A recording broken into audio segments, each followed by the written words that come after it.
नमस्कार, आप देख रहे हैं Mahakal TV Hindi news channel जनता की आवाज। Mahakal TV Hindi news channel के सभी दर्शकों का बहुत बहुत स्वागत है। मैं हूं आपके साथ खुशी। आइए शुरुआत करते हैं आज की कुछ खास खबरों से। लखनऊ में हुई भाजपा कार्य समिति की बैठक में आत्म मंथन से ज्यादा दूसरों पर चिंतन दिखाई दिया।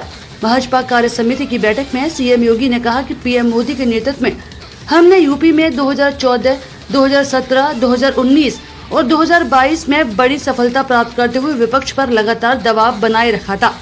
2014 और उसके बाद के चुनावों में जीतना मत प्रतिशत भाजपा के पक्ष में था। 2024 में भी भाजपा उतना वोट पाने में सफल रही है।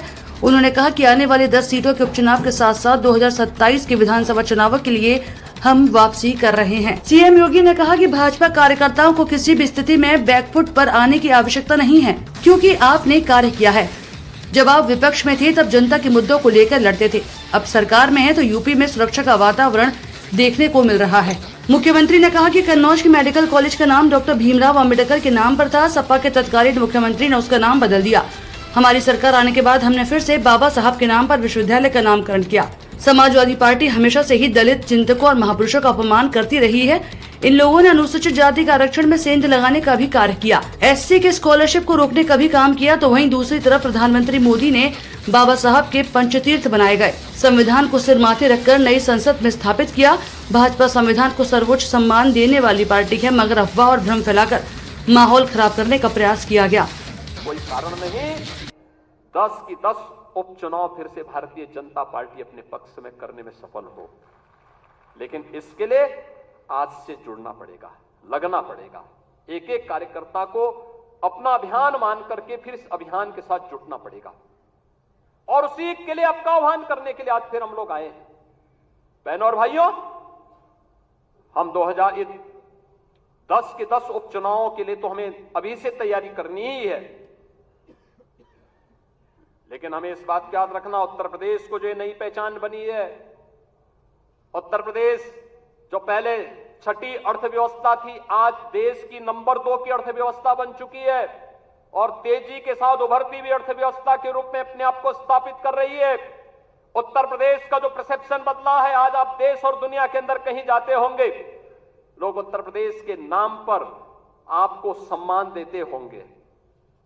इस सम्मान को बरकरार रखने के लिए जीत के सिलसिले को फिर से आगे बढ़ाने की आवश्यकता है और उसको बढ़ाने के लिए आह्वान करने के लिए आज आपके सामने माननीय राष्ट्रीय अध्यक्ष भी आए हैं।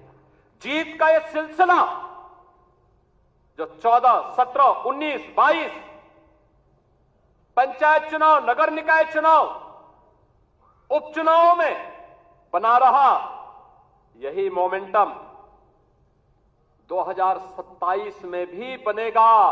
यह हमारा संकल्प आज से होना चाहिए, आज से होना चाहिए।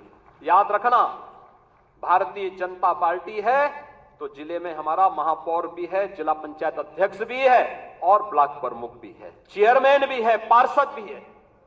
और अगर यहां पर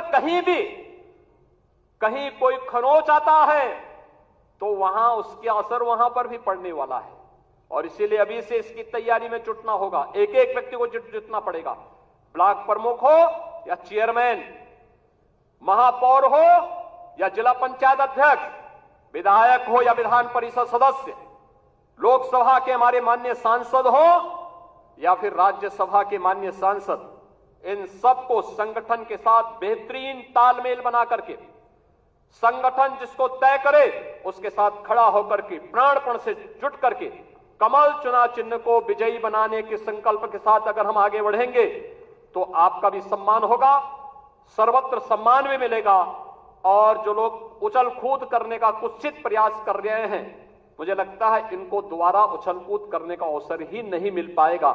यह हम आप सबको आश्वस्त करने के लिए आज यहां पर आए हैं कि वास्तव में हमारी सरकार का माफिया मुक्त उत्तर प्रदेश का अभियान इन्हीं गुंडों के लिए है और उस उत्तर प्रदेश को आप सबके सहयोग से आज माफिया मुक्त करने में हमें सफलता प्राप्त हुई।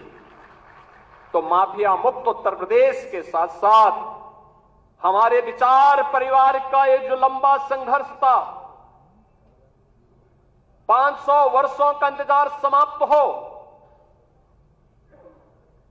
दुनिया भर के सनातन हिंदू धर्मावलंबी जिन आकांक्षाओं के साथ जी रहे थे, उन अपेक्षाओं पर प्रधानमंत्री मोदी जी के नेतृत्व में डबल इंजन सरकार ने खरा उतर करके अयोध्या में रामलला के भव्य मंदिर निर्माण के साथ साथ 500 वर्षों के बाद रामलला को विराजमान करने का काम भी किया।